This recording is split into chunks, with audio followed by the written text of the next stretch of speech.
Pemirsa, Anda masih di Special Report Jokowi JK 1095. Dan pemerintah sangat proaktif mendukung industri kreatif dan digital. Salah satunya dengan didirikannya Badan Ekonomi Kreatif dan sejumlah kebijakan yang dikeluarkan pihak-pihak pemerintahan termasuk Presiden. Pemerintah terus berupaya mempercepat implementasi peta jalan sistem perdagangan nasional berbasis elektronik. Dengan terbitnya paket kebijakan ekonomi 14, pemerintah menargetkan Indonesia menempati posisi pertama se-Asia Tenggara sebagai negara ekonomi digital pada tahun 2020. Peran pemerintah sangat diperlukan dalam menjaga ekosistem digital di Indonesia. Dalam pengembangan ekonomi digital, Presiden Joko Widodo mengatakan perlu membangun channel sistem platform logistik dunia dan produk-produk yang berada di kampung-kampung dan desa.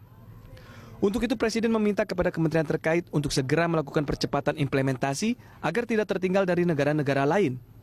Selain itu, Presiden juga meminta untuk segera merumuskan regulasi yang menguatkan langkah pelaku ekonomi digital.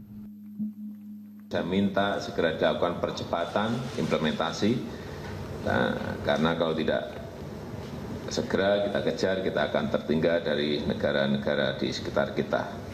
Di sisi lain, Presiden Jokowi meminta pelaku startup diprioritaskan dan difasilitasi untuk mendapatkan akses permodalan agar bisnisnya bisa tetap tumbuh dan berkembang. Presiden juga meminta startup jangan dicekik dengan banyaknya aturan. Peraturan.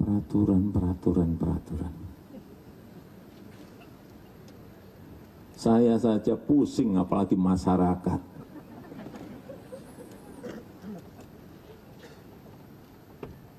Sekali lagi, berarti apa?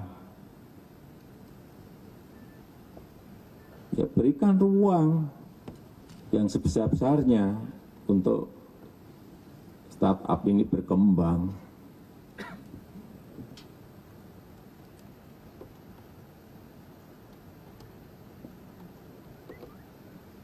Ini juga satu alasan kenapa pentingnya deregulasi, mengurangi tumpang tindihnya aturan dan persyaratan yang menghambat cara-cara baru, menghambat munculnya pola-pola baru, menghambat munculnya inovasi-inovasi baru.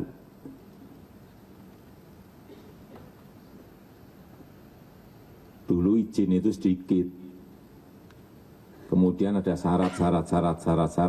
Nah, syarat ini dinaikkan lagi menjadi izin, menjadi peraturan, sehingga izin itu semakin banyak. Ini yang menjadi tugas kita, tugas saya untuk terus memotong-motong agar izin-izin itu semakin sedikit, sehingga dunia usaha semakin lincah, semakin fleksibel untuk mengeluarkan inovasi-inovasi baru.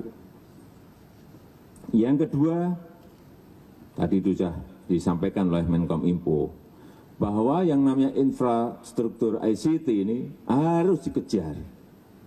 Karena ini menjadi kunci, menjadi salah satu kunci. Kenapa? Hal paling selalu saya tanyakan hampir setiap hari ke Menteri, kapan jadinya, kapan selesainya. Untuk Indonesia Tengah, untuk Indonesia Timur, kapan selesainya? Selalu saya tanyakan, karena ini menjadi kunci. Pemerintah terus berusaha membangun ekosistem perniagaan yang lebih efisien. Sejumlah isu besar menjadi fokus pemerintah untuk mendukung perkembangan ekonomi digital di Indonesia. Pertama, peningkatan kemampuan sumber daya manusia. Kedua, mempermudah dan memperluas akses pendanaan. Ketiga, peningkatan sistem logistik nasional. Selanjutnya adalah insentif perpajakan, perlindungan konsumen, keamanan siber, infrastruktur komunikasi, dan manajemen pelaksana. Presiden Joko Widodo juga mengingatkan pentingnya dukungan pemerintah dalam upaya memperkuat pelaku ekonomi digital dengan melakukan deregulasi dan juga memberikan pelatihan pengembangan kapasitas untuk berkompetisi. Tim Liputan, Berita 1.